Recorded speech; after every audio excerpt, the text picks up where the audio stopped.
Claro.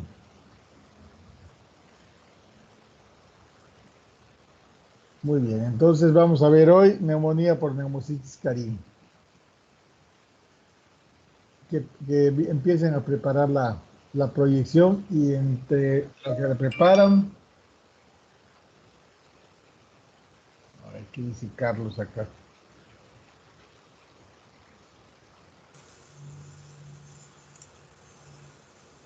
Solo nos oye.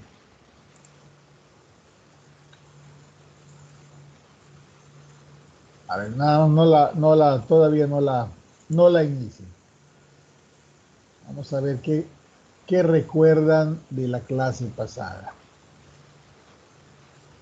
A ver, Brian, ¿cuáles son los datos clínicos para integrar el diagnóstico nosológico de neumonía? Los síndromes clínicos. Recuérdanos.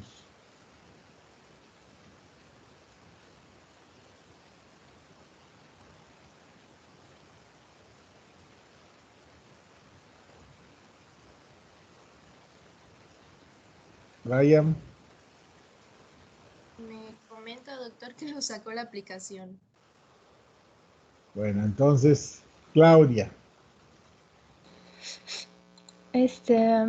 Sería el síndrome infeccioso, que es fiebre, anorexia, vómito y mal estado general. Lo que es el síndrome de insuficiencia respiratoria, que es la polipnea, la disnea, los tiros, la cianosis.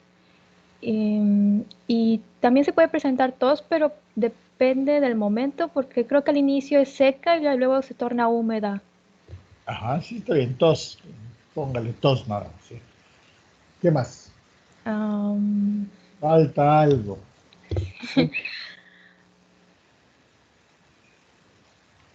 No recuerdo. ¿Qué va a ser tarea? Mande. Uno que va a hacer tarea. La presencia de un síndrome pulmonar. ¿Sí? Que puede o no estar presente, pero en muchos casos sí lo está. ¿De acuerdo? Entonces, nada más para aclarar el punto de la insuficiencia respiratoria. Ahí durante la clase les había yo comentado que podríamos dividir ese problema respiratorio en dos. El síndrome de dificultad, que es el aumento del trabajo respiratorio, ¿sí? Que es lo que vemos como polipnea, tirajes intercostales, disociación tóraco-abdominal. Y el síndrome de insuficiencia, que es ya cuando la oxigenación ya no se puede mantener a pesar de que la dificultad intentó compensarlo. Y entonces empezamos a ver los datos de hipoxemia, taquicardia, alteraciones del estado de conciencia, cambios en el pH, ¿sí? Retención de CO2. ¿Sí? Yo sé que puede ser un detalle que a lo mejor no importe mucho para el diagnóstico nosológico, pero sí para el tratamiento. ¿Sí? Cuando alguien tiene dificultad, amerita cierto tipo de tratamiento, y cuando uno tiene insuficiencia, pues amerita más tratamiento, inclusive intubación, si no se puede mantener los niveles de leucemia correctos. Y bueno, y lo que faltó fueron los síndromes pulmonares, que son el síndrome de consolidación, síndrome de rarefacción, síndrome de derrame, síndrome de neumotórax. Esos son básicamente los síndromes que pueden estar acompañando a la neumonía y que va a depender del tipo de neumonía que está teniendo el paciente o de la presencia o ausencia de alguna complicación. ¿Sí? Bien. Muy bien, Claudia. A ver, Diego. De acuerdo al sitio de adquisición de la neumonía, ¿cómo se clasifica y cuál es la relevancia de esta clasificación? Sí. Según el sitio está adquirida en la comunidad y la nosocomial. ¿Y cuál es la relevancia o la importancia de definir dónde se adquirió la neumonía? El patógeno principalmente, ¿de cuál se habla? El adquirido en la comunidad, habla del S. pneumoniae principalmente. Y el adquirido en el nosocomio, pues varía. Principalmente está el S. aureus, resistente a meticilina. Entonces ahí está. Sí, en realidad eso es el tipo de agente etiológico que es posible que esté causando la afectación y la posibilidad, la alta posibilidad de que el agente etiológico que se adquiere dentro del hospital sea una bacteria resistente, ya sea estafilococo meticilino resistente o algún gram negativo. Pero además hay una cosa más, en el hospital pues no nos vamos de vacaciones, ¿no? Vamos porque estamos enfermos. Y si la enfermedad que nos llevó es una enfermedad debilitante, pues es otra condición que puede influir en el agente etiológico y en la respuesta al tratamiento que en un momento dado pudiera tener un paciente en esas condiciones. A ver, Diana, ¿cuál es el agente etiológico más frecuente de la neumonía adquirida en la comunidad? El Streptococcus pneumoniae. Ese es el agente etiológico bacteriano más frecuente. Pero en general, el más frecuente, ¿cuál es? Por ejemplo, ahorita tenemos muchos casos de neumonía. ¿Cuál es el agente etiológico más frecuente? El de la influenza. Bueno, no es el de la influenza, pues ¿qué nos tiene aquí encerrados en casita? Ah, perdón, el coronavirus. Ahorita. Entonces, pero en términos generales, la causa más frecuente de neumonía son los virus, ¿sí? Pero la bacteriana, la causa más frecuente de neumonía bacteriana, sí es el Streptococcus pneumoniae. Entonces hay que tener mucho cuidado en lo que estoy preguntando. Cuando digo la causa más frecuente y no le pongo apellido, la respuesta debería ser virus. Si les digo bacteriana, entonces inmediatamente piensen en Streptococcus pneumoniae, aunque puede haber otras posibilidades, ¿no? Ahí les habían puesto Haemophilus influenza, Streptococcus del grupo A, y estamos hablando de las neumonías primarias. Y en casos de brote, como por ejemplo estamos viviendo ahorita una pandemia, pues ahorita la causa más frecuente de neumonía, y están llenos los hospitales, ¿sí? Pues es el coronavirus, ¿sí? Seguramente en algunos casos está confundido ahí con influenza, porque estamos entrando a la época de influenza, pero seguramente el coronavirus se sigue llevando las palmas. Muy bien. Raquel, si pensamos en un paciente, que un paciente tiene neumonía adquirida en la comunidad y decidimos o concluimos que la etiología es bacteriana, ¿cuál sería el tratamiento de primera elección?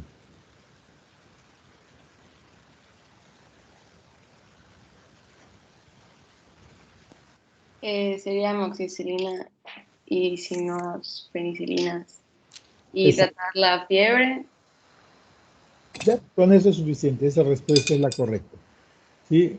Se los voy a volver a decir, para enfermedades bacterianas de la vía respiratoria superior, la piedra angular hasta el día de hoy sigue siendo la amoxicilina cuando se trata de tratamientos ambulatorios, y cuando se trata de tratamientos hospitalarios, pues ahí ya va a depender, ¿no? Cuál es la razón que lo llevó al hospital. Sí. Marister, dígame 2 o 3 complicaciones de las neumonías.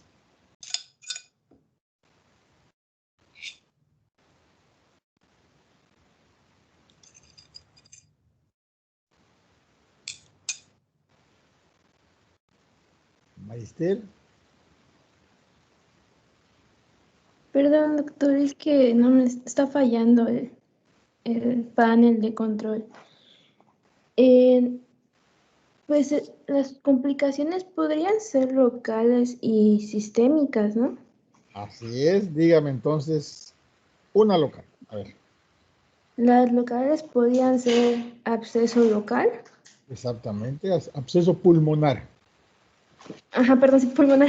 ¿Sí? Absceso El pulmonar. derrame pleural o el empiema. Empiema. Derrame probablemente no lo podríamos tomar a ciencia cierta, pero un empiema sí es una complicación. Es un absceso, sí podría ser una enfermedad primaria o una complicación de una neumonía lobar, por ejemplo, y un empiema también es una complicación.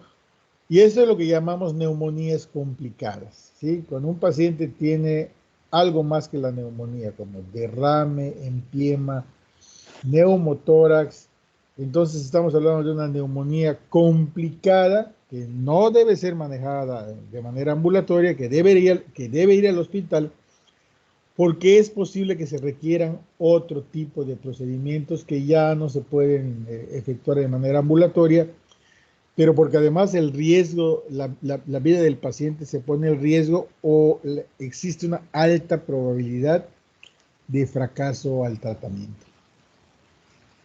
Muy bien. ¿Tienen alguna pregunta?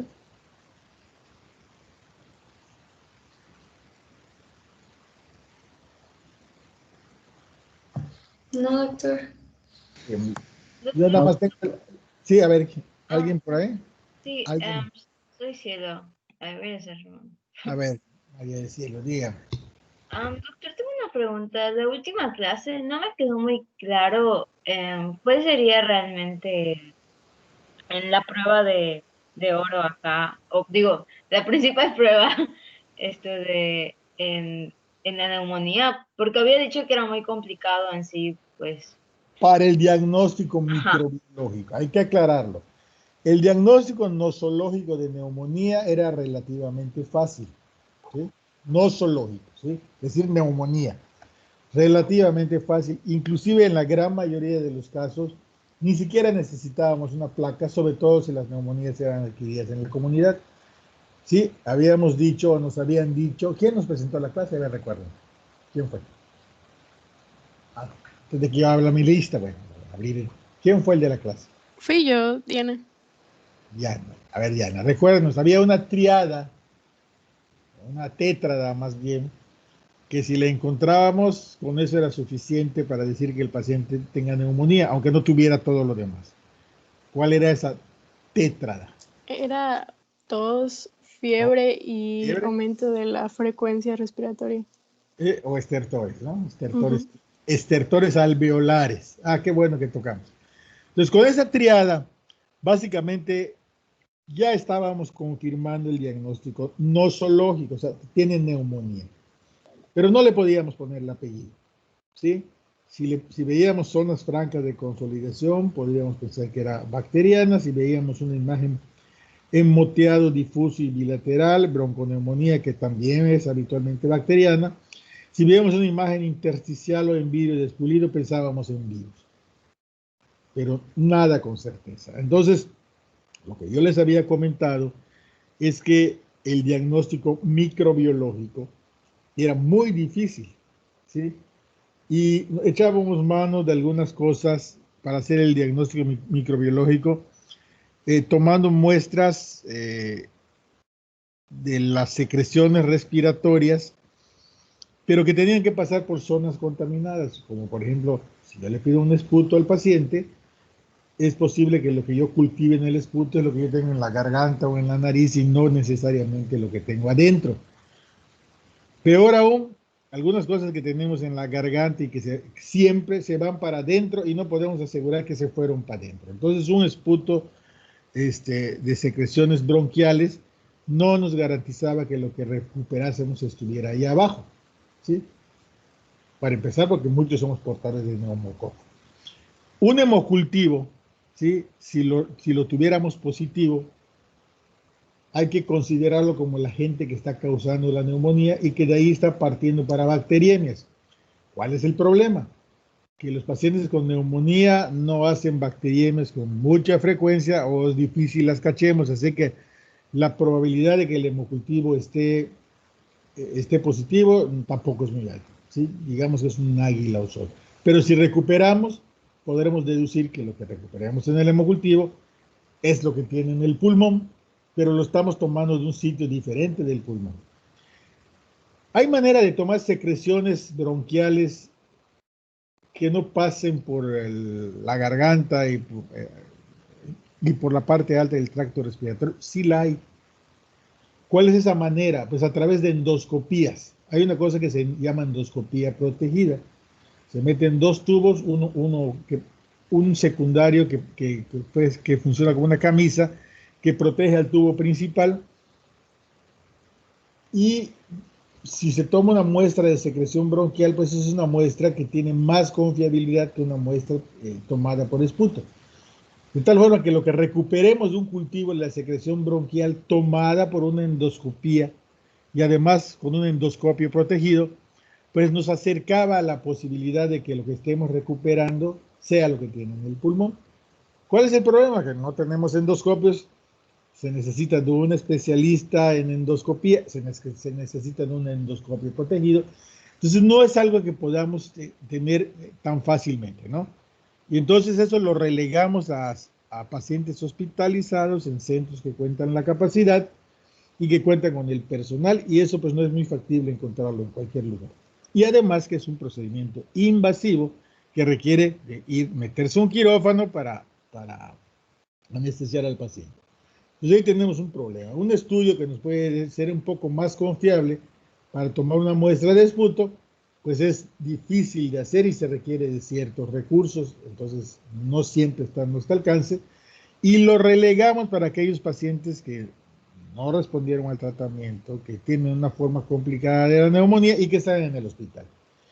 Y el estándar de oro sería una punción aspiración de la zona de consolidación, de la zona de empiema o de la zona de derrame. Problema que no siempre tenemos zona de consolidación, y si metemos una aguja en un pulmón, en una zona no consolidada, corremos el riesgo de romper los alvéolos y causar un neumotórax. Y el otro problema es que es un procedimiento que es invasivo, con alto riesgo de complicaciones, que necesita una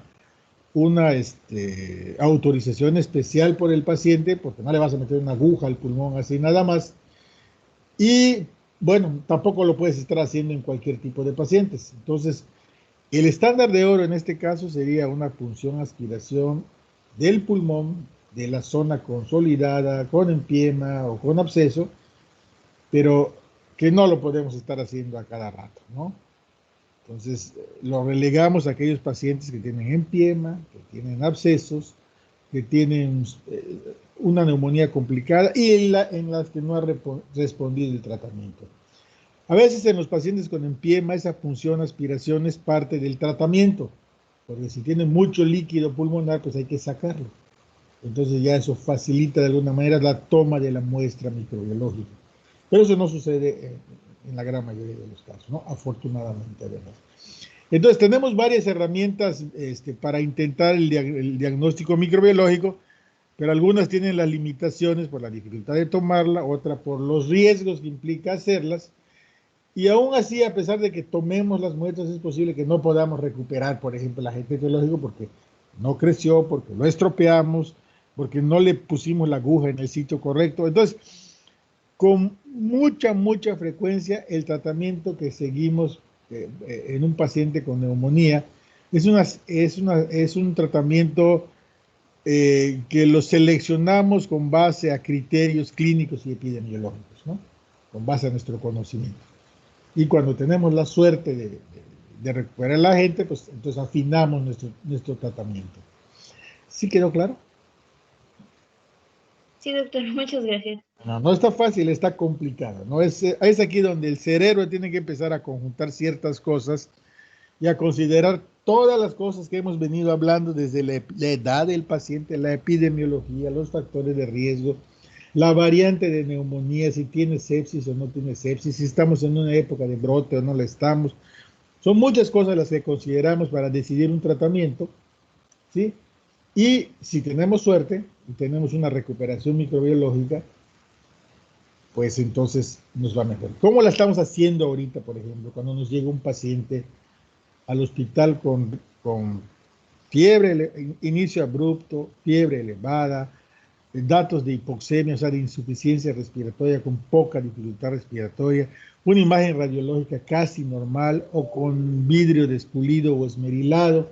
¿Qué hacemos para el diagnóstico? Estamos sospechando que el diagnóstico microbiológico, el diagnóstico etiológico en este caso sería coronavirus. ¿Qué hacemos? ¿Le tomamos cultivos? No. Le tomamos un PCR, ¿no?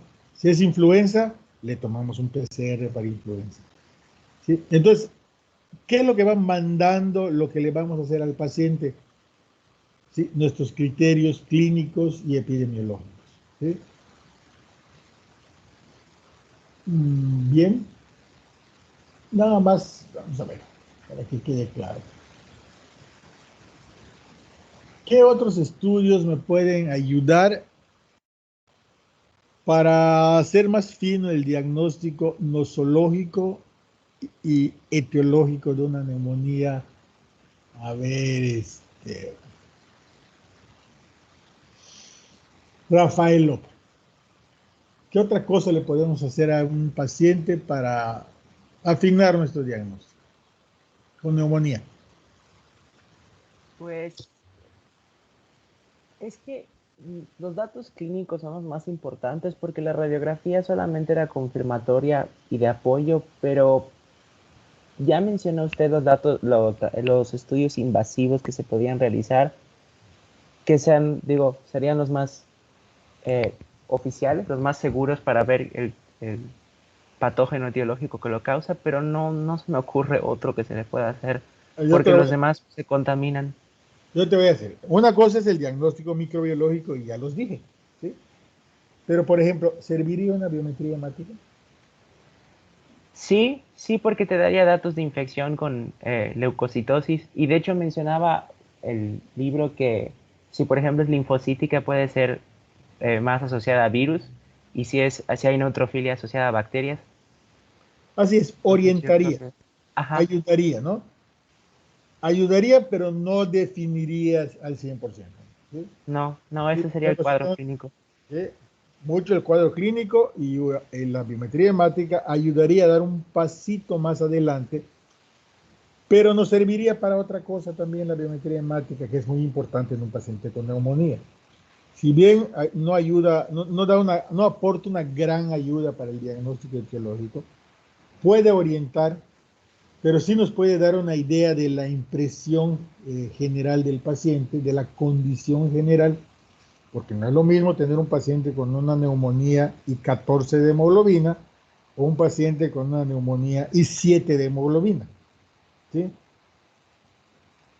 Es claramente que la conducción de oxígeno de ese paciente con 7 es muy inferior a la que tiene 14. Entonces nos estaría dando otra cosa que podríamos considerar para el tratamiento fino de la neumonía, ya no el tratamiento de la etiología, sino el tratamiento de soporte del paciente.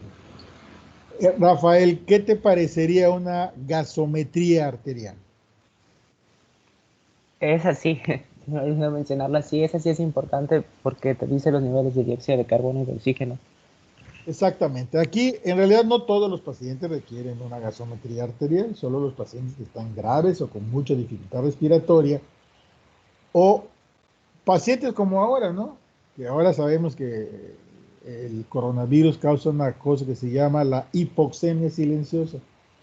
El paciente aparentemente no tiene dificultad respiratoria, aparentemente no tiene datos clínicos de hipoxemia, pero le mide la oxemia y tiene menos de 95. ¿Sí? En algunos casos ya tienen 90, ¿no?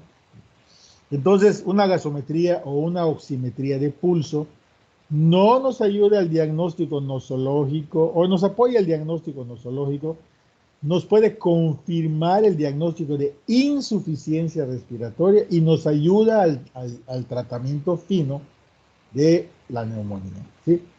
Entonces, hay algunos estudios, ¿sí?, que si bien ya no nos sirven para el diagnóstico nosológico, apoyan poco al diagnóstico etiológico, sí nos ayudan a ver cuál es la condición general del paciente y qué tanto necesita el tratamiento de soporte de vida, de líquidos, de electrolitos.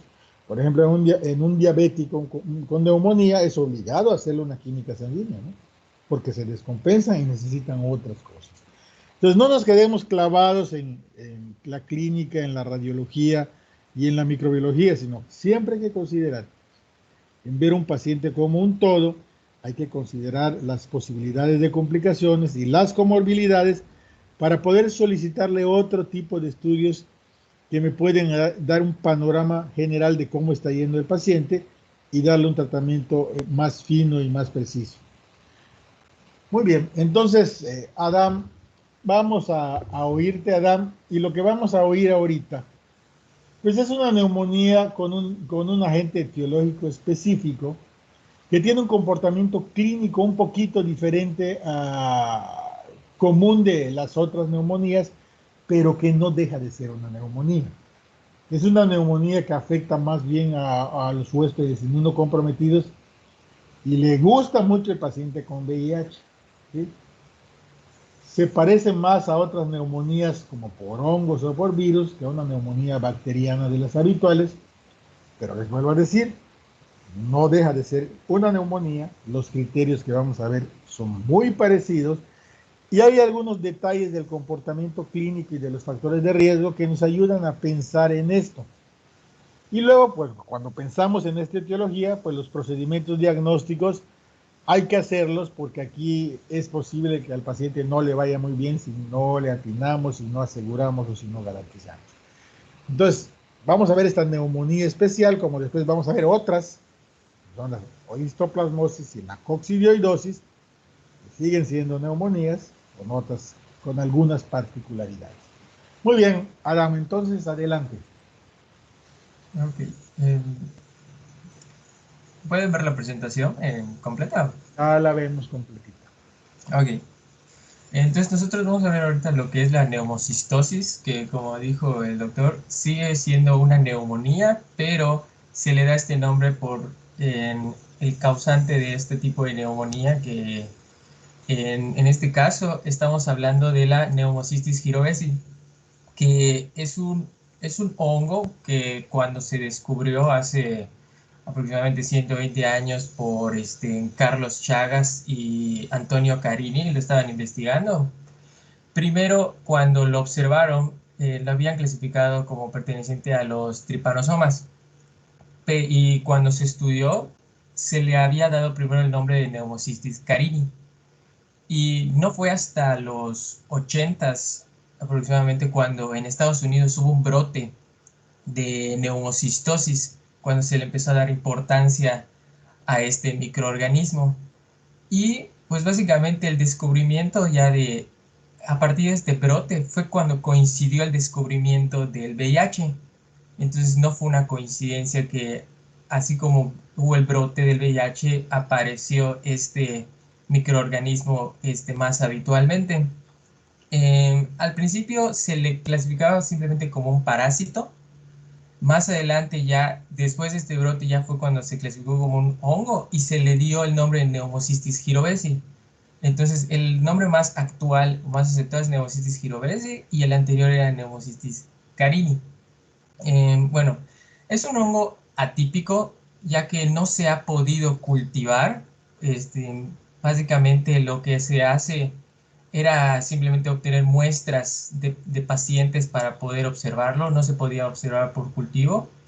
Es extracelular, quiere decir que no tiene que ingresar a las células para poder, durante su fisiopatología, solo se une a ellas. Es ubicuo, no es endémico de una región específica, puede ser en cualquier parte. Es unicelular y oportunista, porque básicamente aprovecha una oportunidad específica para poder desarrollar la enfermedad. Pneumocystis jirovesi reside exclusivamente en la superficie alveolar, solo está a nivel pulmonar específicamente, y tiene una existencia extracelular y se nutre seguramente por el líquido alveolar y otras células que estén cerca de él. Tiene dos maneras de presentarse. Una forma de trofozoito, que sería la forma de ascosporas en los ascomicetos, o de forma quística, y está en una relación 15:1 durante la fase infectante. En cuanto a su estructura, el beta-1,3-glucam se considera su principal componente de su pared, y este es el responsable principal de la respuesta inflamatoria pulmonar que se desarrolla durante la fisiopatología.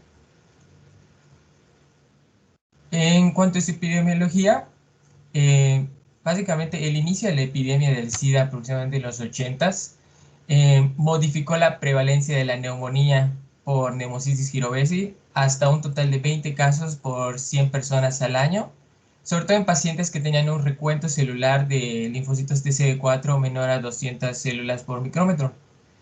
Entonces, a partir de esa asociación que se observó, se definió como que uno de los principales factores que predisponían a desarrollar un proceso infeccioso por Pneumocystis jirovesi era tener un número absoluto de CD4 menor a 200 células. Y pues el 90-95% de los casos que ocurren en adolescentes y adultos son pacientes que tienen un recuento celular de CD4 menor a 200, o sea, pacientes inmunocomprometidos o con el 15% del total de células T. Y solo un 10 al 15% de los casos que ocurren son en pacientes con un recuento celular mayor a 200. Entonces, los pacientes inmunocomprometidos son los de mayor riesgo, sobre todo los pacientes con VIH. Y se ha estimado que hasta un 75% de los pacientes con SIDA desarrollarán un evento de neumonía por Pneumocystis jirovesi o neumocistosis durante la vida. En cuanto a la introducción del TAR o tratamiento antirretroviral altamente activo o tratamiento antirretroviral con gran actividad, pues cuando se introdujo esta terapia, la neumocistosis fue disminuyendo durante las últimas décadas, pero sigue siendo la infección oportunista que define al SIDA, principalmente en países que están en desarrollo y aún no tienen acceso a este tratamiento antirretroviral, y pues ahí permanece aún como una causa elevada de morbilidad y mortalidad. También, así como ha disminuido en pacientes con VIH, se ha habido una tendencia a que ha aumentado en pacientes que son inmunocomprometidos, pero no tienen VIH, como los que reciben algún tratamiento antineoplásico o en pacientes trasplantados. Una manera de identificarlos al principio fue a través de las tinciones, como la tinción de Giemsa o la PCR en tiempo real, que actualmente se usa en algunos países desarrollados. Y en la actualidad existe evidencia de la transmisión persona a persona, así como adquisición a través del medio ambiente. Esto lo recalco porque en un principio se creía que la neumocistosis, el patógeno, se encontraba en el organismo de manera latente, y que en una situación como cuando disminuyen los linfocitos TCD4, se manifestaba y se presentaba en su forma activa, pero poco a poco se fue aceptando ya que realmente se adquiere por transmisión de persona a persona, y pues obviamente el ser inmunocomprometido te predispone a desarrollar la enfermedad. En cuanto a su patogénesis, lo primero que tiene que ocurrir es obviamente la infección se contrae por el medio ambiente o por contacto persona a través de las vías respiratorias. Es la forma de trofozoito que se adhiere al epitelio alveolar, y se permanece extracelularmente, solo se adhiere a él, obviamente facilitado por la fibronectina, vitronectina o receptores de manosa. Esto va a desencadenar una serie de vías inflamatorias selectivas de quinasas que todo resulta en una quimiotaxis, una migración masiva básicamente de neutrófilos, macrófagos y linfocitos TCD4 que van a contrarrestar la agresión, que pues si el paciente tuviera los niveles normales de linfocitos TCD4, podría limitarse el daño. Pero estamos hablando de que son pacientes inmunocomprometidos que no logran dar una verdadera respuesta inflamatoria, de la vía inflamatoria no logra dar una protección correcta. Lo que sigue es que se genera una respuesta inflamatoria descontrolada que termina culminando en un daño alveolar difuso que causa alteraciones en el intercambio gaseoso, ya que causa un daño principalmente en los neumocitos tipo 2. Y en casos graves, esto puede llevar a una insuficiencia respiratoria aguda. Básicamente, el factor de necrosis tumoral alfa es la principal citocina involucrada en el desarrollo del proceso inflamatorio. Este va a estimular la producción de otras citoquinas y quimiosinas, incluyendo la interleucina 8 y la interferón gamma. todo este estímulo no controlado va a favorecer la liberación de proteasas, proteínas catiónicas y oxidantes, y todo eso va a causar la lesión al tejido pulmonar. Y pues aquí unas imágenes que encontré en un documento de pneumocystis jirovecii. ¿Cuál es el cuadro clínico en estos pacientes? Normalmente se presenta en una forma insidiosa subaguda, con unas 3-4 semanas de evolución, teniendo como principales síntomas la fiebre, una tos no productiva que gradualmente progresa a una tos más húmeda, que es muy similar a una neumonía viral o bacteriana, disnea. Pueden presentarse crepitantes finos, no siempre. La taquicardia, taquipnea también no es un cuadro clínico que siempre se presente, ya serían datos de que ya compensatorios o que ya se puede ir complicando hasta llegar a una insuficiencia respiratoria en casos graves. Como nota, decía que la presencia clínica de disnea con un inicio súbito y además dolor torácico de tipo pleurítico, o sea, que le duele, por ejemplo, durante la respiración, nos obligaba a descartar la presencia de un neumotórax, que es un aspecto clínico que ha sido reportado como manifestación inicial con una frecuencia entre 2 y 4%. Otro dato que no sirve como tal para diagnóstico, pero que se ha observado en los pacientes, es la lactato deshidrogenasa, que se eleva en estos pacientes con neumocistosis. Obviamente, ven la especificidad de la medición del nivel sérico de la lactato deshidrogenasa es del 47%, es muy baja, pero se observa hasta en el 90% de estos pacientes. Entonces, solo es como un dato, no sirve como tal para diagnóstico. Para su diagnóstico, el estándar de oro A ver, vamos a detenernos tantito ya. Dame chance, vamos a detenernos tantito. Okay. Me voy a regresar un poquito, nos tardemos y nos volvamos a encaminar. ¿Me puedes poner tu primera diapositiva? Donde nos pusiste la historia, aquí. Sí, entonces aquí ya nos aclararon que inicialmente se consideraba un parásito y que luego con los estudios moleculares lo pasaron a otro reino, al reino vegetal, a los hongos, ¿no? Vamos a regresarnos un poquito entonces a aquellas clases de morfología y clasificación. A ver, ¿quién nos dio la clase de morfología y clasificación de los parásitos?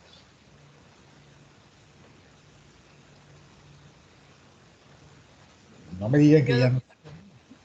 Su nombre porque no. Ah, perdón, Juliani. A ver, Julián. Cuando vimos la morfología y clasificación de los parásitos, habíamos hablado de que los parásitos podrían ser unicelulares y pluricelulares, ¿sí? Y que algunos unicelulares, más que era su forma patógena, y otra que era su forma de resistencia y en algunos casos de transmisión. Recuérdenos cuáles son esas formas. Porque si este sería un parásito, como antes lo creíamos, Juliani, ¿sería uni o pluricelular?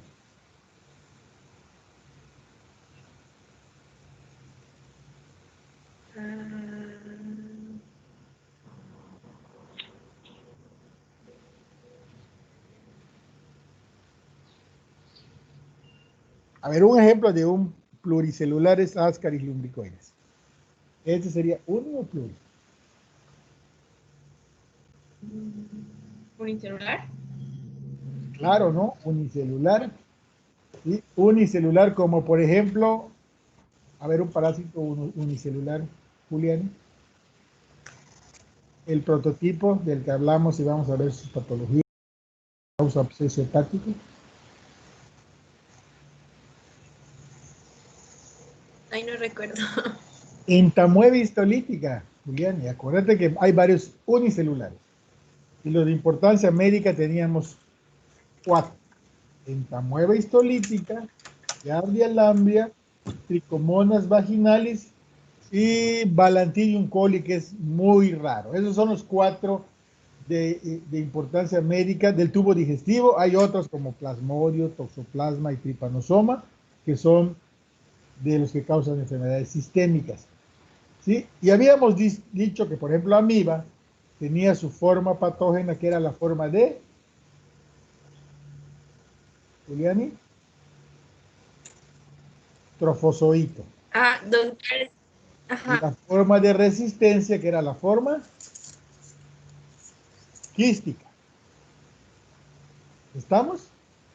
Vean ustedes, entonces, a lo que quiero concluir con esto, Juliani, vean ustedes cómo, a pesar de que ya nos dice el autor del doctor Kumate que no es un parásito, que es un hongo, las descripciones que nos está poniendo en algunas partes son las descripciones antiguas. Sí, nos dice que son trofozoitos y que son quistes, y esos son estructuras de los parásitos que se quedaron ahí en la descripción. ¿Sí? Si nos vamos a lo que ahora es un hongo que no hemos podido cultivar. ¿Y por qué decimos que es un hongo? Porque su genoma se parece más al de los hongos que al de los parásitos. Entonces, de acuerdo a la clasificación de los hongos, a ver quién nos dio la clasificación de los hongos.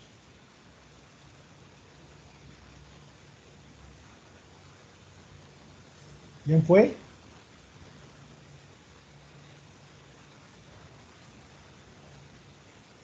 A ver, ese valiente, ¿quién nos dio clasificación de los hongos? Doctor, perdón, ese sí era mi tema.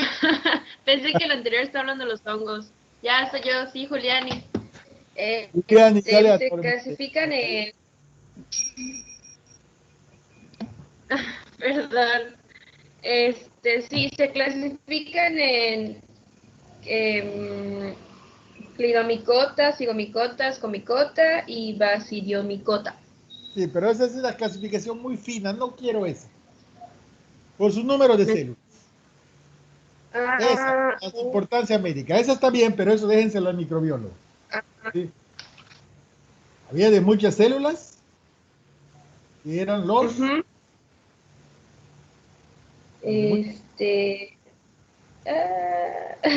Los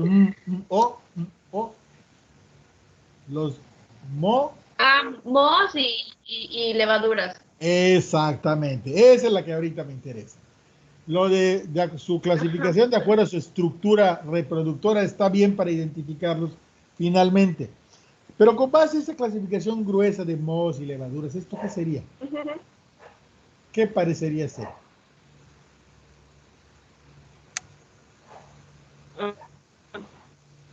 Julián, ¿un moho o una levadura?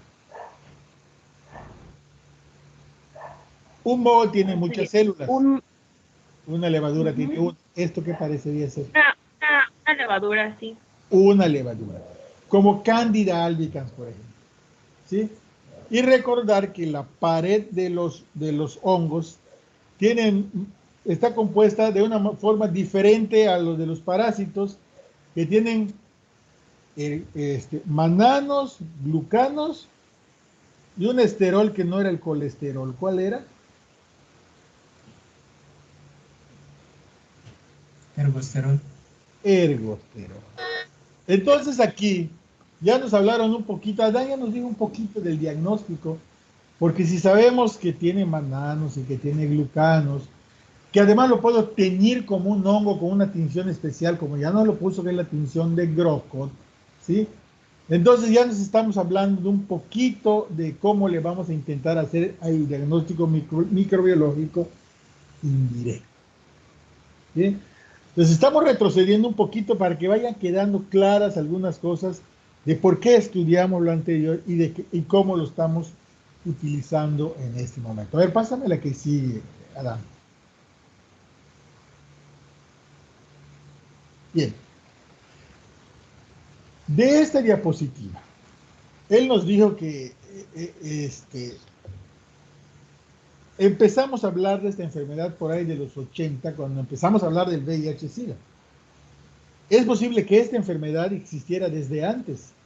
En los otros huéspedes inmunocomprometidos que ya teníamos, aquellos que recibían grandes dosis de esteroides, quimioterapias para los tumores sólidos, los trasplantados que empezamos a hacer en esta época y los inmunosuprimidos congénitos. Es posible que esto, más que es posible, seguro que esto ya estuviera por ahí.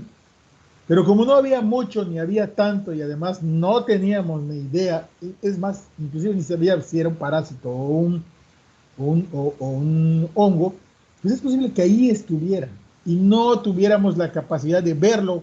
Estábamos ciegos hacia esta enfermedad, porque a lo mejor no era tan frecuente.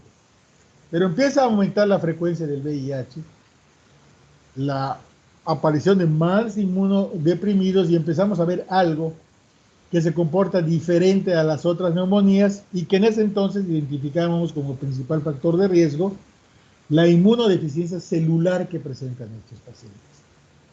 Y entonces empezamos a verla porque se hizo más presente, se hizo más aparente. Entonces, a ver, para pensar en esta patología, ¿sí? ¿Qué es lo primero que debo considerar? A ver si ya puedes hablar, Carlos. Sí, ¿en qué es un paciente inmunodeprimido? ¿Qué es un paciente inmunodeprimido? ¿Con qué características de la inmunosupresión? El inmunosuprimido puede ser un inmunosuprimido global, celular o humoral. ¿A quién le gusta ese parásito? Preferentemente a quién. ¿Humoral? No. La inmunosupresión del VIH es celular, si ya no lo dijo Adán, cuando la cuenta de CD4 caen por debajo de 500 y habitualmente por debajo de 200. Entonces, es una neumonía en la que tenemos que pensar cuando vemos un paciente con VIH que está inmunosuprimido. ¿Sí? Pasa la que sigue.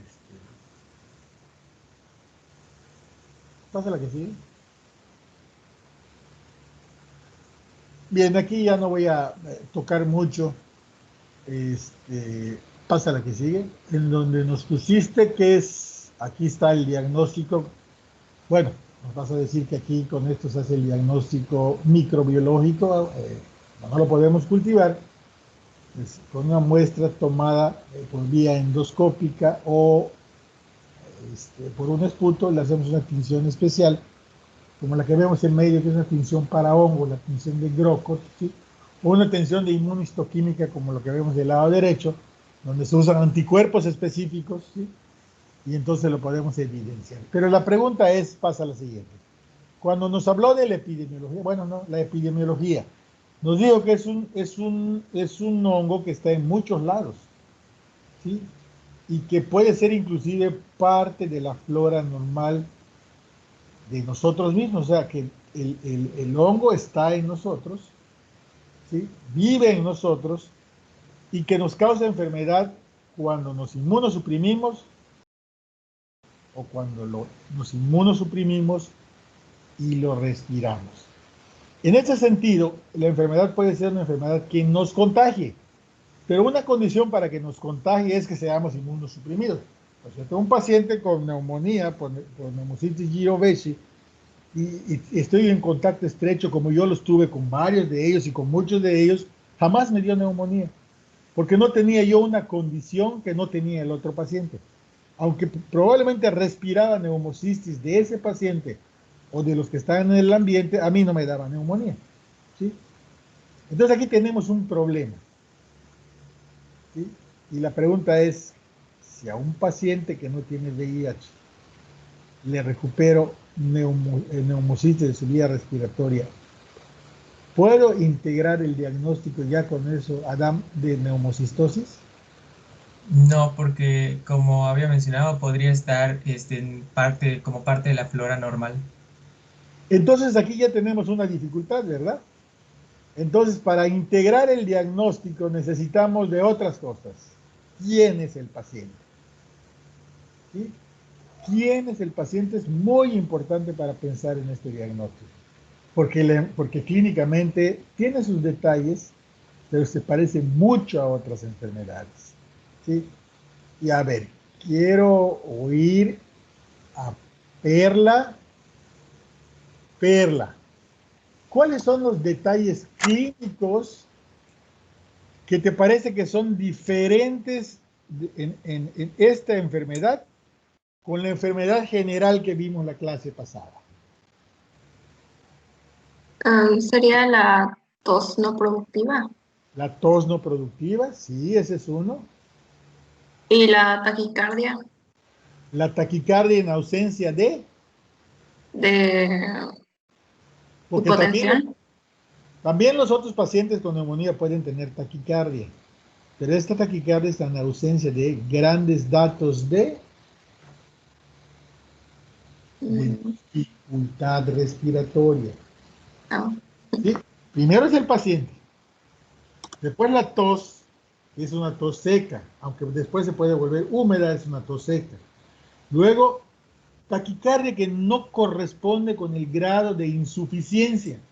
Cuando hay un paciente con neumonía lobar, bronconeumonía, el paciente está muy insuficiente y tiene mucha taquicardia. Pero en estos casos el paciente parece que está tranquilito, pero tiene taquicardia. Y un dato más, que parece ser diferente y que se parece más al coronavirus que a las otras neumonías. al inicio insidioso. No, pero aquí nos dice que sea un inicio insidioso.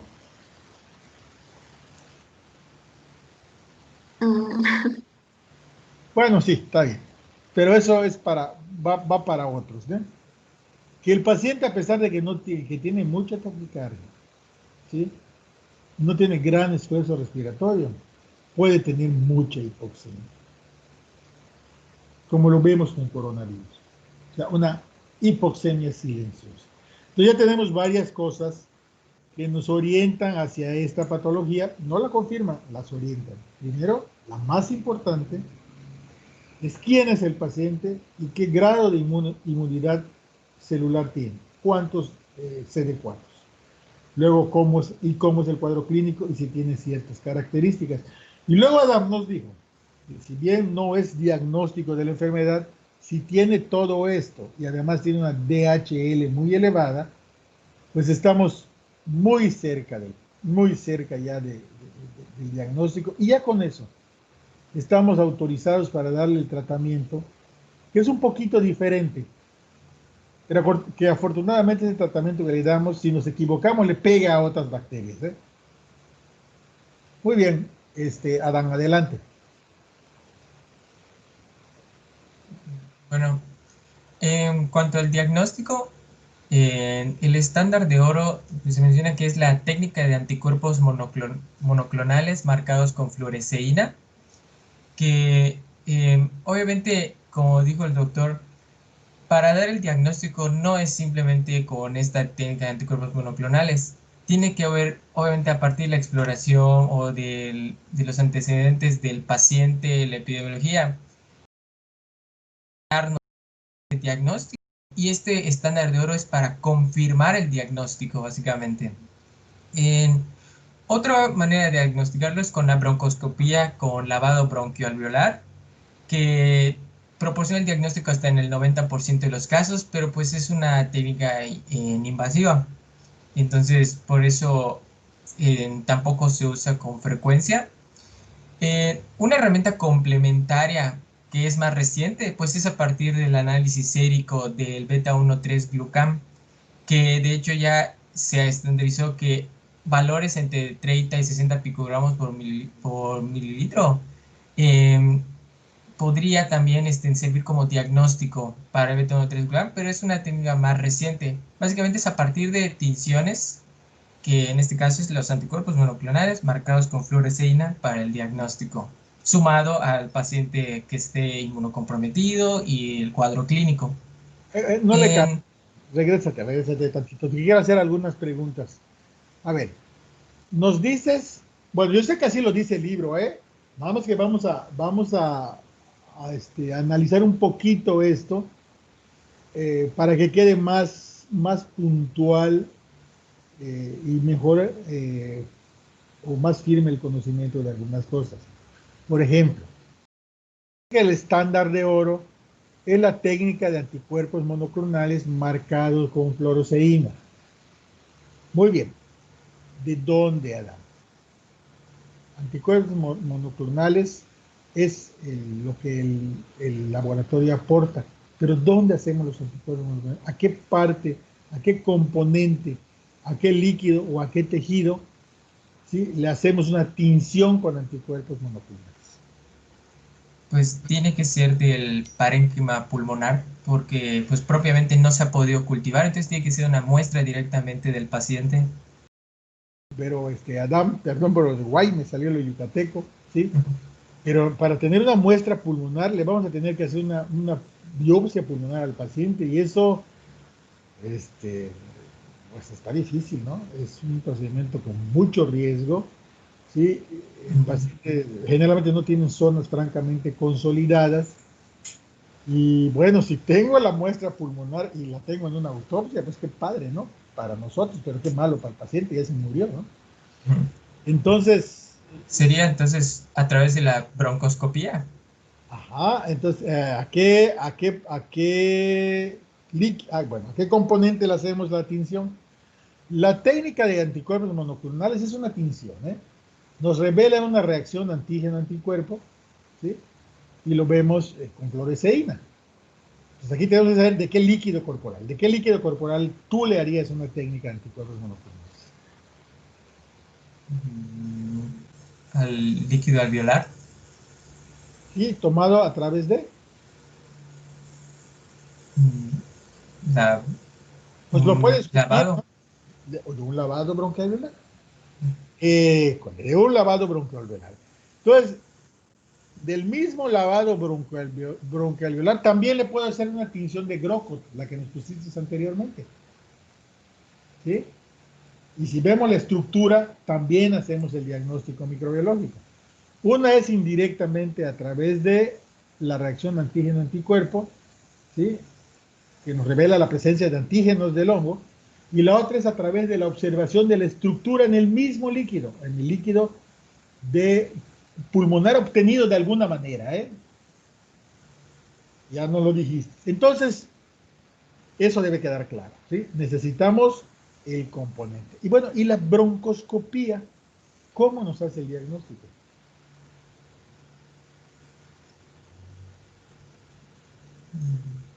Lo dice el libro, Adam, lo sé. Pero yo quiero que les quede claro cómo la broncoscopía nos haría el diagnóstico microbiológico. Te voy a ir, ¿sí? La broncoscopía no me ayuda al diagnóstico microbiológico. La broncoscopía es el procedimiento a través del cual tomo la muestra para hacer la prueba. Es como cuando yo voy a hacer un estudio histopatológico, ¿sí? La biopsia no me hace el diagnóstico. Lo que me hace el diagnóstico es la observación del tejido biopsiado a través de diferentes técnicas.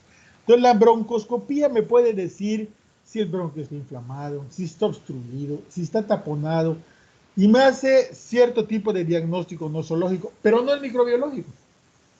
A través de una muestra tomada por broncoscopía, ¿sí?, puedo cultivarla, le puedo hacer una tinción de anticuerpos, otra prueba rápida para detectar otra cosa, una prueba de PCR, ¿sí?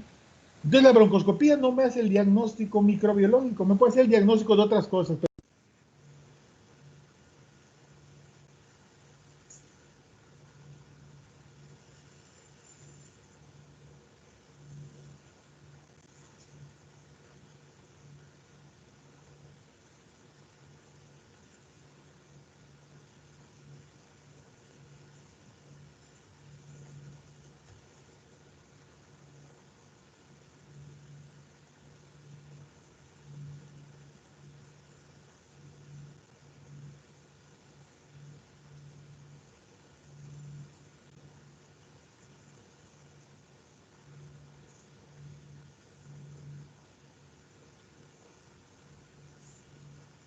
Doctor, creo que silenció su micrófono. Ay, no me digan, ¿hasta dónde hace rato que estoy hablando solo? ¿Hasta dónde me oyeron? Estaba hablando de la microscopía. No sé por qué se silenció. Bueno, estoy hablando de la microscopía, Y bueno, primero, puntualizar, la broncoscopía no me sirve para el diagnóstico microbiológico.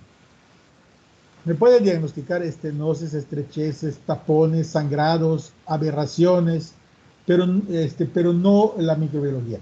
Con el broncoscopio tomo la muestra y le puedo hacer tinción de anticuerpos monoclonales, tinciones especiales para ver el hongo, inclusive PCR. Y cuando yo tomo una muestra por broncoscopio, es obligado que yo la cultive. Porque aunque yo no pueda cultivar Pneumocystis caris ni Giro besi, puedo cultivar otras cosas. Y cuando yo tengo un paciente con estas características, necesito hacer el diagnóstico diferencial. Porque si estuviera yo seguro con lo que tengo, pues no le hago nada y le doy tratamiento y se acabó, ¿no? Pero la verdad es que siempre tenemos cierto grado de incertidumbre en el diagnóstico etiológico que nos debe obligar a extender y a explorar otras posibilidades que se parecen. Bien. Y por último, la herramienta que es el análisis sérico para la determinación, en este caso, de glucanos. Ya les he dicho de que también puede ser de mananos, que lo utilizamos para otras enfermedades por hongos. Y les dije de pasadita por qué los glucanos y los mananos, o sea, la elevación de glucanos y los mananos en suero, pueden ser útiles para el diagnóstico de algunas micosis y de esta también. ¿Por qué? A ver, Adam. Por las características de la pared de los hongos. Exactamente, ya se los había dicho. Que los hongos tienen ergosterol, mananos y glucanos. Lo vimos cuando vimos la estructura de los hongos, se los dije en ese momento. Y nosotros no tenemos mananos y glucanos. Así que cuando se nos elevan en el suero los mananos y los glucanos, no son nuestros mananos ni son nuestros glucanos. Son los mananos y los glucanos de una estructura ajena a nosotros. ¿Sí? Es posible que tengamos cierta cantidad de mananos y glucanos porque cuando comemos, cuando pujamos, cuando respiramos y cuando nos golpeamos tenemos bacteriemes y posiblemente fungenes. Pero esos niveles son muy, muy, muy bajitos de alguna manera. Muy bien, sigamos entonces, Adam, con la clase. Bueno, estos habla sobre las características radiológicas que podemos encontrar. En esta figura, lo que se presenta son las opacidades nodulares, que tienen una distribución intersticial, que se ven como básicamente rayitos, pero aquí se ven muy marcados de rayitos. Están a nivel periliar normalmente y que se pueden presentar diseminados de forma bilateral en ambos pulmones. Y obviamente esta es una placa de tórax y se observa este patrón que dice de vidrio deslustrado generalizado con zonas de hiperclaridad. En estas figuras lo que se observa nuevamente es lo que decía de los vidrios deslustrados o las lesiones quísticas que podrían presentarse en un 10 o 34% de los casos, que estos son un ataque de tórax con ventana de parénquima pulmonar. Y aquí se observa lo que dice que es vidrio deslustrado. Dice que es raro observar la presencia de un derrame pleural o adenomegalias. También menciona que los pacientes que llegan a recibir pentamidina en aerosol tienen un mayor riesgo de presentar enfermedad de lóbulos superiores y formación de quistes y neumotórax. No le cambie, por favor. Muy bien. Bueno, ya ve que tienes otras, pero podemos usar estas. En la placa que está arriba, en la placa simple de Torres que está arriba y a la derecha, ya nos describió muy bien Adán lo que se observa, ¿no? Es una imagen que parecería entre una imagen viral o una bronconeumonía con zonas nodulares claramente definidas. Esta placa es una placa tomada acostado, ¿sí? Porque vemos una burbuja de aire que no está pegada en mi diafragma izquierdo, sino que es una burbuja de aire que está pegada a la pared anterior por la posición en la que la estoy viendo, ¿no? Si esa placa hubiese tomado sentado o parado, esa burbuja de aire estaría inmediatamente por debajo del hemidiafragma, porque el aire tiende a irse arriba. Y la otra cosa que vemos en esa placa, ¿sí? Es una placa que vemos un corazón flaco. ¿Sí? El paciente está como en inspiración, hay atrapamiento de aire y el corazón se ve flaco, se ve delgado. ¿Sí? Entonces tiene datos de atrapamiento de aire. Y en las tomografías vemos los otros componentes. En el lado izquierdo de ustedes estamos viendo que con la tomografía se confirma que la inflamación del pulmón es una inflamación predominantemente intersticial, ¿sí? No vemos un infiltrado predominantemente alveolar. Y del lado derecho ya vemos zonas de destrucción del parénquima pulmonar, esas bolitas negras que están en la periferia. La negra que se ve en medio es un vaso. Las otras que están en la periferia, esas bolitas negras son las zonas quísticas que nos hablan de que ya hay datos de destrucción pulmonar.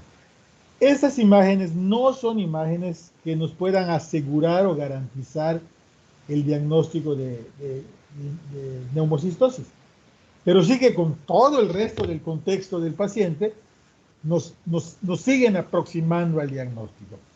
Pero las podemos ver en otras enfermedades. Cuando veamos, por ejemplo, otras micosis, vamos a ver que también podríamos encontrar algunas cosas como estas, ¿no? O en algunos casos de tuberculosis, con una tuberculosis agresiva, de repente vemos algo así como una tuberculosis miliar, como si fuera esto. Entonces, son imágenes que apoyan el diagnóstico, pero no lo confirman. Eso es muy importante. Y siempre debemos estar pendientes en que pudiera ser otra cosa, aunque la aproximación nos acerque mucho a esto. A ver, la que sigue entonces, ¿ah? Bueno, esta ya es una imagen de lo que es cómo se ve una radiografía normal en un paciente normal, y el de la derecha es un paciente con una infección micótica, que en este caso sería neumocistosis. Obviamente se ve, con este contraste se ve muy obvio las diferencias, que es lo que es a nivel intersticial, todo este infiltrado como tal.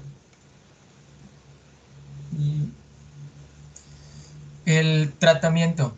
Bueno, el tratamiento de primera elección es trimethoprim con sulfametoxazol. Ese es el de primera elección. Es el más efectivo, es el más barato y está disponible para su tratamiento.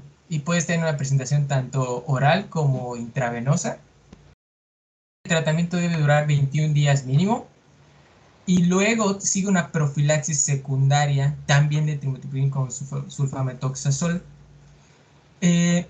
Reacciones adversas. Las reacciones adversas pueden presentarse en las primeras 2 semanas del inicio del tratamiento, y en caso de que se presente tendríamos que usar un tratamiento alternativo. Sí es importante saber en el tratamiento alternativo en estos casos, porque los pacientes con VIH en que presentan neumocistosis suelen presentar efectos adversos comúnmente por trimethoprim con sulfametoxazol. Entonces, por eso siempre hay que tener pendiente el tratamiento alternativo. Y mencionaba que una de las principales causas de que fallara el tratamiento era que había una mutación enzimática del dihidroeptoato sintetasa. Aquí hay una tabla. A ver, está bien, sigue. Bueno, aquí hay una tabla del esquema del tratamiento en los casos de neumonía por neumocitis girovesi. El fármaco de primera elección, el esquema de primera elección es trimethoprim con sulfametoxazol. Aquí podemos ver las dosis de 15 a 20 miligramos por kilo y 75 a 100 miligramos por kilo en dosis divididas 3 o 4 veces por día. Como les mencioné, puede ser oral o intravenosa. Y aquí están todos los efectos adversos, como la citopenia, reacciones en la piel, obviamente por el componente sulfa, hepatitis, la hipercalemia. Y recuerden que obviamente este fármaco está contraindicado en pacientes que está confirmada su alergia a las sulfas, y es el esquema de primera elección. Como segunda elección, el fármaco de elección sería la primáquina con clindamicina, que son 30 miligramos diarios y 600 miligramos 3 veces al día. Solo está en una presentación oral. Aquí sus efectos adversos. También puede haber reacciones de hipersensibilidad como en exantema. Y solo como comentario, está contraindicado en pacientes que tengan deficiencia de glucosa 6 fosfato deshidrogenasa. Ya como alternos, ya no tanto de segunda elección, tenemos la atovaquona, que son 750 miligramos 2 veces al día de forma oral. Como comentario es que puede aumentar la disponibilidad con alimentos ricos en grasas. Es un esquema alterno Y otra parte del esquema alterno en casos moderados a graves es la pentamidina, que se da de vía intravenosa, que son para casos más graves, o en aerosol. Y aquí, pues, nuevamente sus efectos adversos, como las arritmias cardíacas, la hipercalemia, hipocalemia, insuficiencia renal, pancreatitis y neutropenia. A ver, no le cambies. Mira, miren qué cosas tan raras con esta enfermedad. Desde el principio nos dijeron que creíamos que era un parásito, pero no lo fue. ¿Sí? O un hongo. Pero a pesar de que es un hongo, su tratamiento de elección no es un antifúngico, es un antibiótico. ¿Sí? Las dosis que estamos viendo aquí de trimethoprim con sulfamethoxazol son unas dosis elevadas, ¿eh? No es la dosis habitual de trimethoprim con sulfamethoxazol. Y el tiempo de tratamiento tampoco es un tiempo habitual, son 21 días. Y después nos dijo Adam que hay que dejarle profilaxis. Ahorita vamos a hablar de eso. Entonces, aquí tenemos un problema porque la dosis tan elevada, el trimethoprim con sulfamethoxazol es un inhibidor de los folatos. Y esas dosis tan elevadas, pues inhibe también los folatos del paciente, ¿no? Entonces, uno de los efectos indeseables es la inhibición de folatos. Y tenemos que darle al paciente ácido folínico para que evitar hasta donde sea posible esos efectos indeseables por la competencia con los folatos. Entonces, aquí hay algo raro, es rara la enfermedad, el paciente es diferente y el tratamiento pues también se sale de los patrones, ¿no? Y luego el tratamiento alterno es otra vez un antibiótico y ahí hay un antipalúdico, que es la primaquina. Y el paludismo es una enfermedad por un parásito, por un trofozoite. Entonces, bueno, cada vez nos confunden más con lo que hacemos, ¿no? Entonces, todo esto nos habla de una enfermedad diferente, que se comporta diferente, que se trata diferente. Vaya, se sale completamente de lo esperado o de lo común de que nosotros conocíamos. Y luego Adán nos dijo que después de que se cure el paciente hay que dejarle con profilaxis. Pregunta Adán, ¿profilaxis con qué y por qué? ¿Y hasta cuándo? ¿Con qué, por qué y hasta cuándo? Bueno, el tratamiento, el profiláctico sigue siendo trimethoprim con sulfamethoxazol. Perfecto, a menor dosis y sí, día. A menor dosis. ¿Sí? No importa la dosis. ¿Por qué, Adán? ¿Por qué le tenemos que dar profilaxis a este paciente? ¿Y por cuánto tiempo? No recuerdo el tiempo, vamos a ver. Pero creo que no. Sí, lo podemos deducir. Yo tampoco lo recuerdo, pero lo vamos a deducir. Primero es ¿por qué? ¿Por qué le tendríamos que seguir con profilaxis? Si ya lo curamos. Evitar una recaída. Más que recaída, otro que empieza con re. ¿Cómo le llegó? Lo respiró, ¿verdad? ¿Lo puede dejar de respirar? No. Pues no, ¿verdad? Si está en el ambiente, está en todos lados y donde él vive está, porque de él lo respiró, pero además a veces está en nosotros, pues no lo puede dejar de respirar. O sea que existe un riesgo latente de que pueda tener una reinfección. Y por eso se le deja una profilaxis hasta que cambie ¿qué, Adam? ¿Cuál fue el factor más importante que condicionó que le diera la enfermedad? Ok, entonces sería básicamente hasta que su recuento, hasta que ya no esté inmunocomprometido. Eso es correcto. Eso es correcto. Por eso existe una relación entre la enfermedad y el tratamiento TARA, como lo pusiste muy bien al principio. Porque lo que hace el tratamiento TARA es controlar la infección por el VIH y reconstituir, al controlar la infección, el sistema inmunológico. Entonces, mientras el paciente está con CD4 bajos, que no vamos a hablar de cuántos ahorita, ¿sí? Deberíamos seguirle con profilaxis. Yo me acuerdo que en mi época de clínico, pues yo atendí pacientes con VIH, yo les dejaba el tratamiento hasta que yo me cansaba o se me olvidaba o el paciente se rendía, ¿sí? Ahora ya hay criterios más claros, ¿no? está reconstituido su sistema inmunológico, podemos suspender la profilaxis. ¿Sí? Si se vuelve a caer, debemos volverle a dar la profilaxis. ¿Sí? ¿Qué son las cosas finas de este asunto y del por qué decimos algunas cosas y hacemos otras? ¿No? Síguele. Bueno, esta tabla ya es del esquema sugerido para la profilaxis, que como dije, la primera elección sigue siendo trimethoprim con sulfamethoxazol.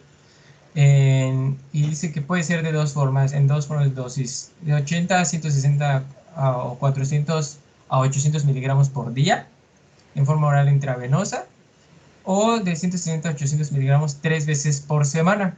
Nuevamente sí es la contraindicación de que sí es alérgico a la sulfa.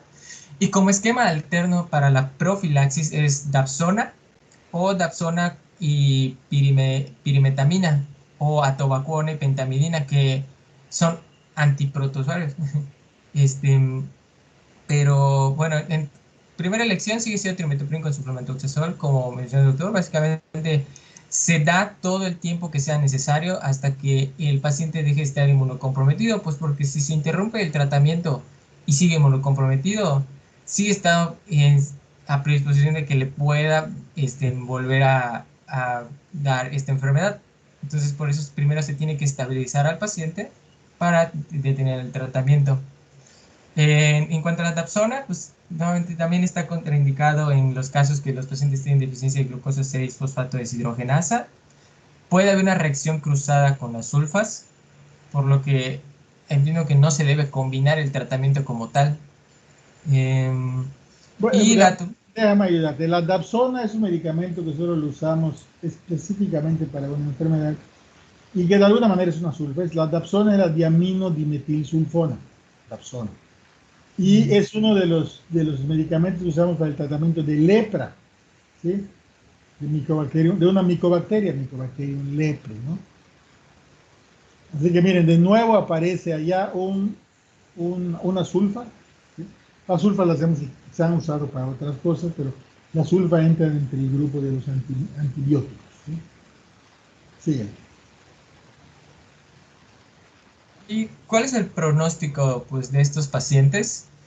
Pues, si no se trata la infección, esta va a continuar su evolución y va a desarrollar una neumonía intersticial difusa, como vimos en lo que era en la radiografía, donde se va a caracterizar por tos y disnea, lo cual va a terminar llevando a la muerte al paciente por una insuficiencia respiratoria.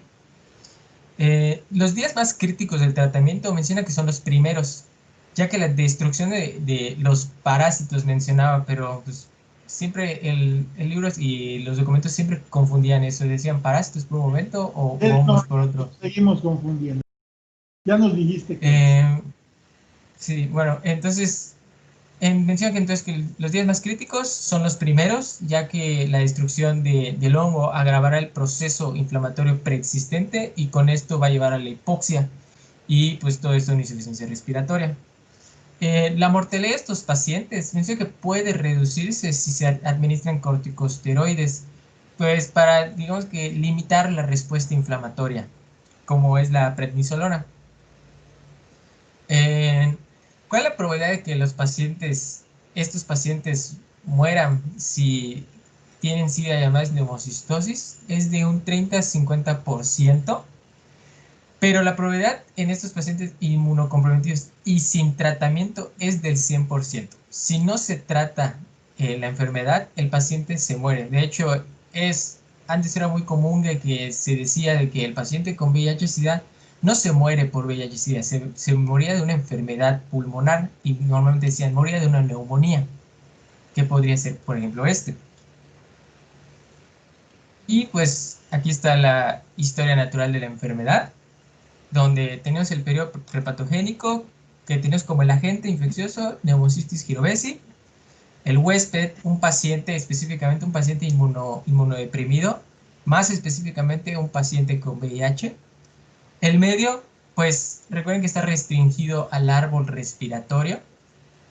Tenemos en cuanto al primer nivel de prevención, pues obviamente primero está la promoción de la salud, los hábitos de higiene, el ambiente en el que se encuentra, y una protección específica sería el tratamiento antirretroviral altamente activo o el tratamiento antirretroviral con gran actividad, que como tal no es tan específico para ir contra Pneumocystis jirovesi, pero evita, por eso se seguía el tratamiento con trimethoprim con sulfa hasta que el paciente esté estable, porque esto va a ayudar a que el paciente evite desarrollar esta enfermedad para no estar inmunocomprometido. En la etapa Adam, ¿y no te parece que también ahí podrías poner al trimethoprim, a Dapsona como protección específica una vez que el paciente se ha curado? de hecho ahí lo tenía puesto, pero lo quité hace unos días, no estaba seguro. No importa. Aquí lo importante es que lo reflexionemos. De hecho, en algunos casos no tendríamos por qué esperar que al paciente le den neumocistosis para iniciar la profilaxis. Si el paciente cae de 500 CD4 y se va a menos de 200, ese sería el momento de empezar la profilaxis para neumocistosis y no esperar que le dé para que una vez que se cure le vuelva yo le siga yo con la profilaxis. Entonces, el ponerlo allá, el dejarlo allá hubiese estado bien, ¿no? Nada más para que lo... Okay. Sigue.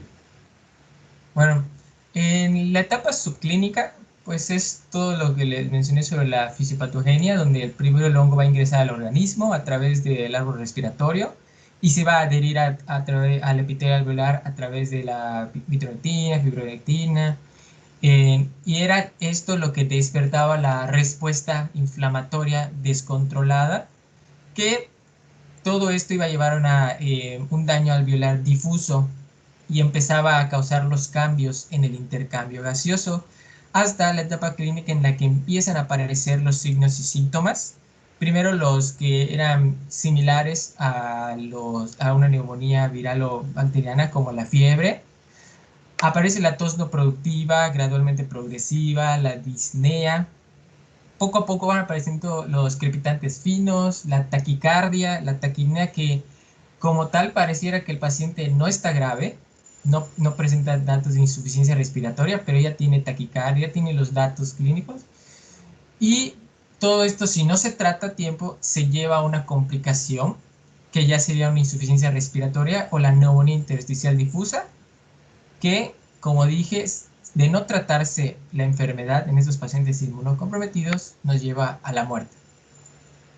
En el segundo nivel de prevención, obviamente está el diagnóstico precoz, que es el diagnóstico mediante el cuadro clínico, la epidemiología y sumado a eso la confirmación con la técnica de anticuerpos monoclonales con fluoresceína y el tratamiento oportuno, que la primera elección es trimethoprim con sulfametoxazol nuevamente. Como segunda elección, primáquina con clindamicina, pentamidina y todos los que les mencioné. Y como tercer nivel de prevención, primero está limitar el daño, evitar que progrese a una neumonía intersticial o insuficiencia respiratoria y continuar el tratamiento antirretroviral, el altamente activo, además del trimethoprim con sulfametoxazol hasta que esté estable en cuanto a sus niveles celulares de linfocitos TCD4. Y pues eso sería todo. Eso sería todo, ¿no? Excelente presentación, Adam. Muy bien, muy bien. Vamos a ver entonces. La siguiente clase lo que veríamos sería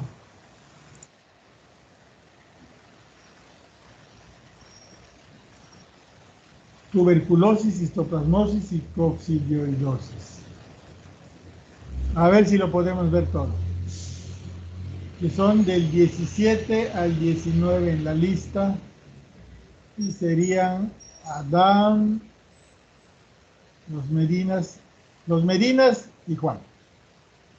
¿Sí? Eso veríamos la siguiente clase. Y vamos a tratar de, si no terminado, de casi terminado. A ver, ¿alguna pregunta o comentario?